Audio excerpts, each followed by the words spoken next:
Iraq, November 2004. A new chapter has begun in the fierce war between the US-led coalition and terrorist groups seeking to resist at all costs. The desert sands have turned red. The bloodiest battle of the war is about to begin. Fallujah has become the epicenter of brutality. The sound of gunfire does not stop. Operation Phantom Fury is destined to be the final showdown.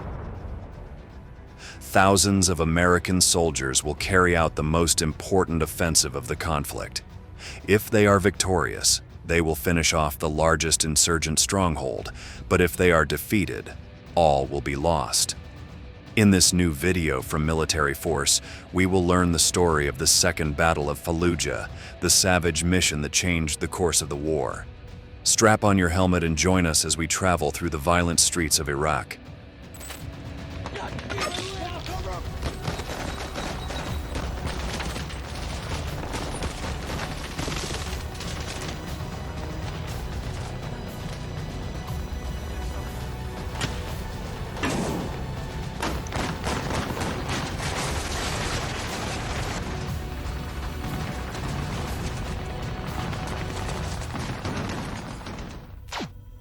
Operation Phantom Fury was one of the most intense and brutal missions of the Iraq War.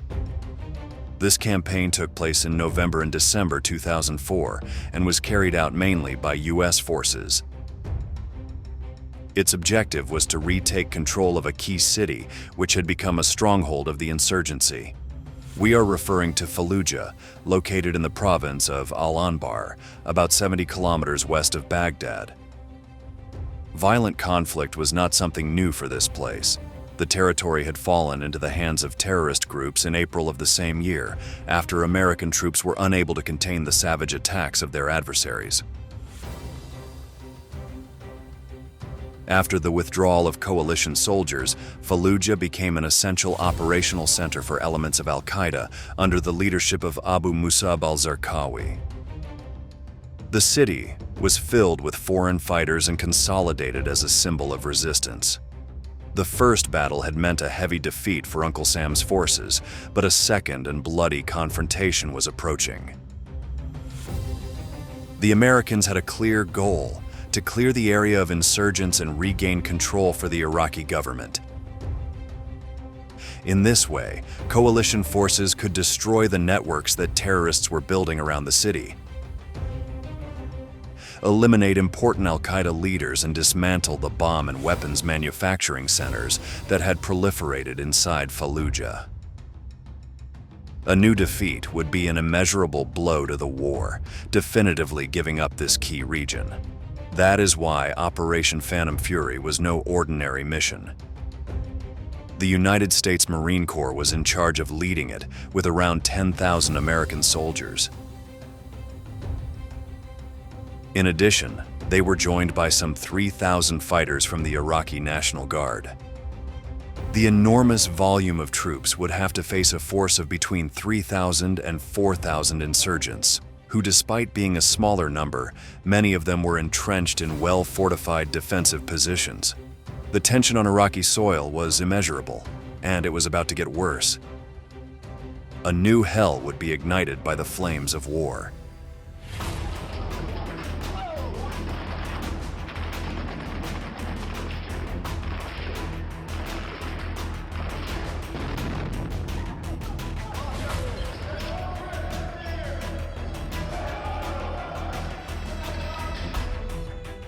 The gigantic operation began with a preliminary phase. Before the ground assault, US forces carried out an intense air and artillery bombardment of insurgent targets. The aim was to weaken the defenses in Fallujah and give their men more opportunities. This would boost the morale of the fighters, who were aware that they had to go and fight in one of the most brutal theaters in Iraq. The second step was a blockade to prevent the insurgents from escaping or receiving reinforcements. In this way, the city was completely surrounded. The US troops were joined by British and Iraqi contingents on the northern and southern flanks to seal off all entry and exit routes. Civilian residents were warned to evacuate, although many were caught up in the fighting. Finally, on the 8th of November 2004, Operation Phantom Fury officially began. The Marines and the rest of the American forces entered from the industrial area northwest of Fallujah. Resistance was fierce from the start, with the insurgents using urban guerrilla tactics, positioning themselves in mined streets and buildings. As the soldiers advanced, they faced intense house-to-house fighting. Each step forward came at the cost of violent bloodshed. The insurgents were prepared, with fortified positions packed with improvised explosives ready to explode in the presence of the enemy. Added to these traps were snipers and an extensive network of tunnels that allowed them to move within the city without exposing themselves.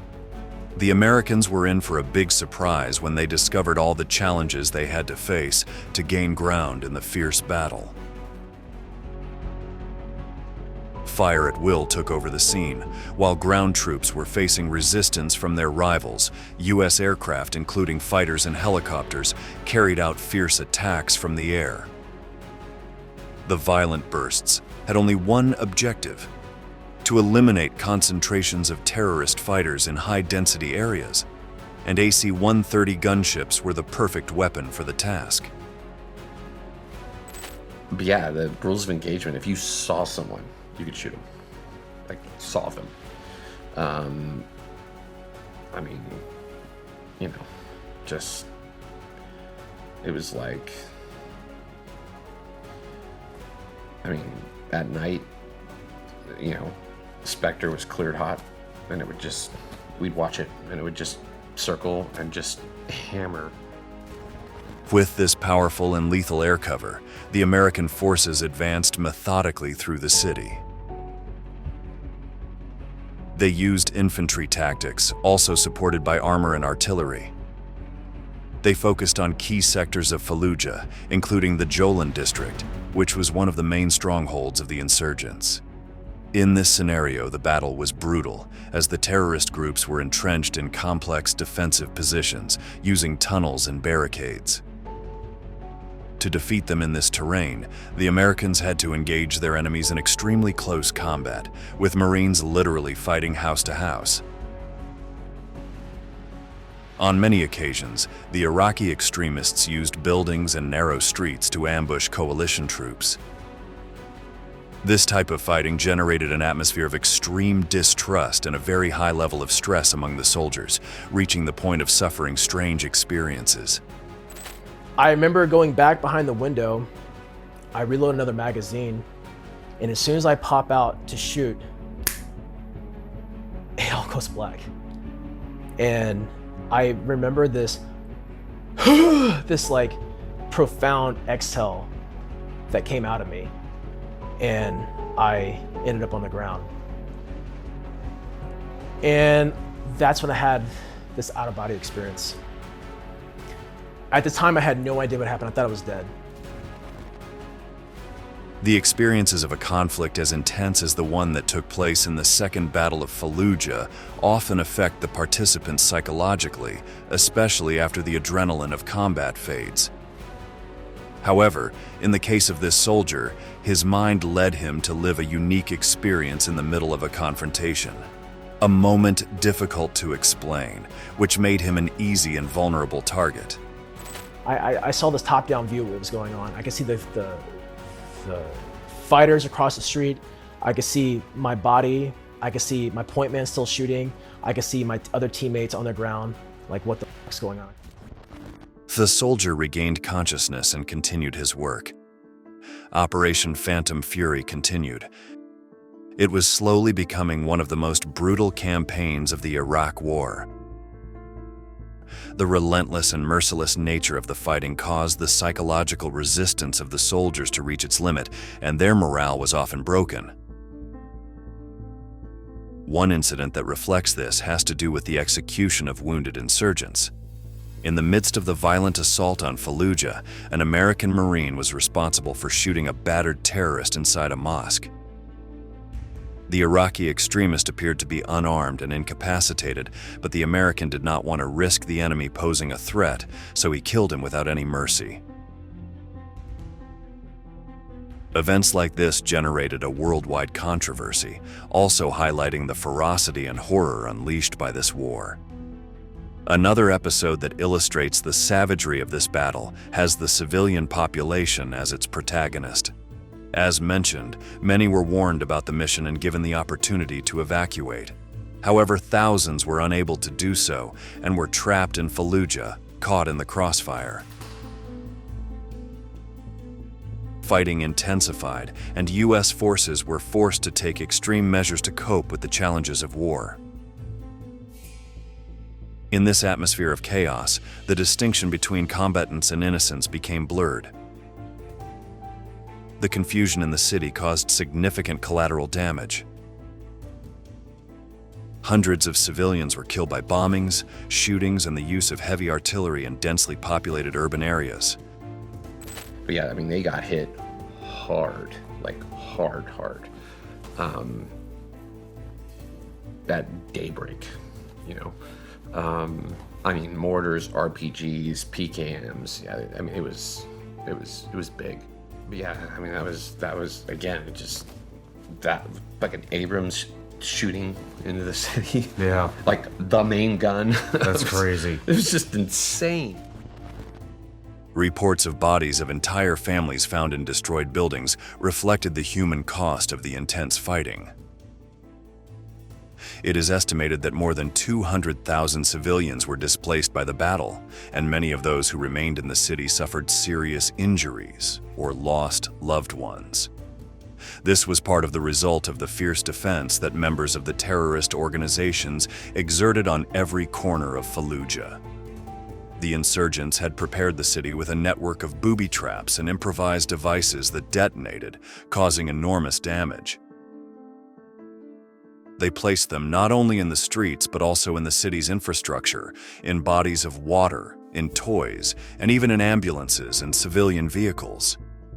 In this way, these devices caused many casualties among the coalition forces, generating an atmosphere of constant terror. One of the most gruesome details was the use of bodies of dead combatants as decoys.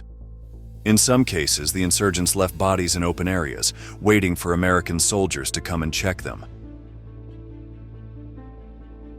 At that moment, the explosive would be activated, killing anyone who was around. This tactic led to the dehumanization of the conflict, as the troops were forced to distrust everything, even the dead. In this way, the violence continued to grow day by day, reaching unimaginable levels. While the terrorists continued to look for alternatives to inflict casualties on the enormous rival force, the Americans had no qualms about using the full power of their arsenal.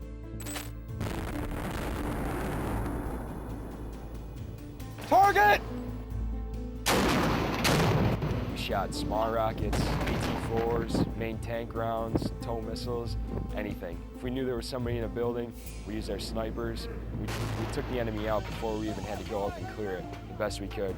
And if we had to go in there and clear it, then we went in with everything we had. Little by little, the Americans advanced and took control of different positions within the city. They thought that this could mean that the insurgents would surrender or decide to leave Fallujah as they saw themselves losing power. But they were very wrong. The imminent defeat was what really provoked the fury of the terrorist groups, who attacked Iraqi civilians whom they considered traitors or collaborators with the coalition forces. The insurgents executed people publicly, carrying out beheadings or brutal torture. Videos of these atrocities, which included American contractors and other kidnapped people, were recorded and spread on the internet, increasing the psychological and propagandistic tension of the battle. These acts of barbarism were not only intended to instill terror in civilians and coalition troops, but also to strengthen the terrorists' control over the city, using fear as a tool to stifle any attempt at final conquest. However, nothing stopped the Marines, who after a month of tough fighting were on the verge of finally breaking the enemy resistance.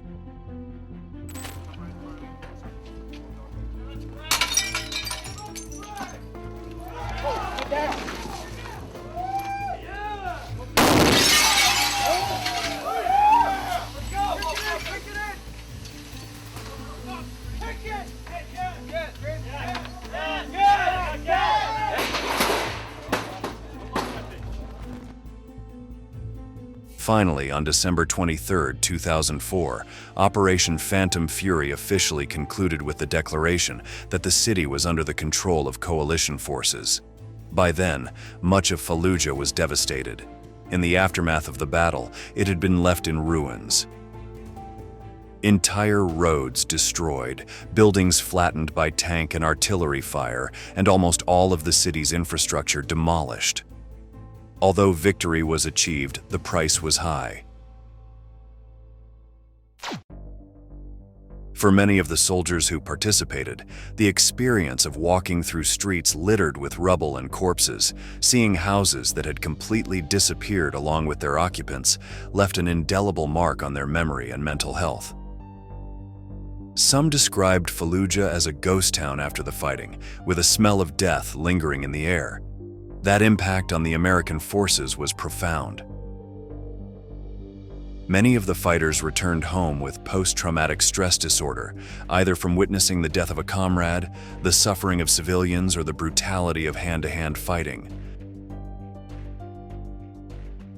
The whirlwind of war, in which anything that moved had to be shot, or the constant threat of snipers and booby traps, left many with deep emotional scars.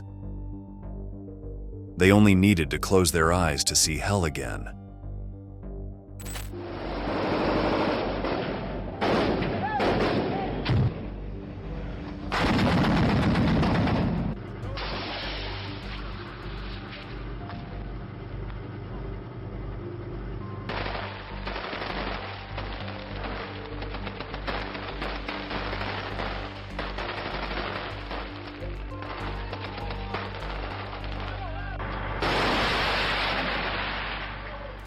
Despite the scars of battle and the controversies generated by its sheer brutality, Operation Phantom Fury was considered a success. Coalition forces regained control of Fallujah, suffering just over 100 casualties and 600 wounded. For their part, the insurgents lost nearly 2,000 men who were eliminated by rival troops. However, those who were able to escape continued their fight in other regions of Iraq, demonstrating that the conflict in the country was still far from over. Now, after having learned the story of one of the most intense and savage battles of the war against terrorism, the time has come to say goodbye. Thank you very much for having accompanied us until the end. We look forward to seeing you in our next military force video.